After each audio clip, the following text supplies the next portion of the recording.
As hierdie polisieman uit sy voertuig klim, dan hardloop al wat 'n misdadiger is. Adjutant-offisier Hermanus van der Berg het in die boekjaar tot Maart vanjaar meer as 400 mense aangekeer. In 'n dwelmklopjag Woensdag aand het Van der Berg en sy span 5 mense in hegtenis geneem weens onder meer die beweerde gebruik en besit van dagga en heroïne. Hy sê om 'n polisieman te wees is vir hom 'n roeping. Dit lê na in die hart. Ek het familie wat in die polisie was. So, op die stadium is net ek en my swaar wat nog in die polisie is. Maar dit gaan oor om die gemeenskap te dien. Onder dwelmgebruikers op straat het hy die bynaam Spook gekry.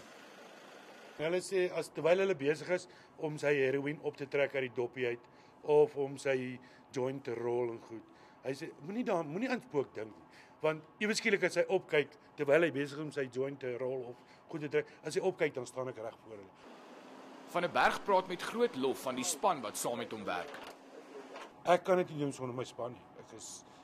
Geen mens kan alleen werk nie. Ek werk baie alleen met ek baie ure wat ek alleen ry en gaan patrollies doen en gaan observeer, want dan moet jy maar kyk waar is dit en môre as jy jou span by het, kan jy plekke gaan teiken en jy kan daar gaan arrestasies maak. Sy baas sê hy is 'n groot aanwins vir die polisiediens.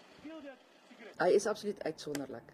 En dit vat baie van een persoon om addisionele werk te doen en ure.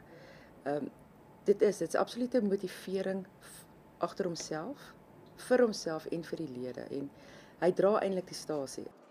Gerard Pretorius, 1 Nuus Pretoria.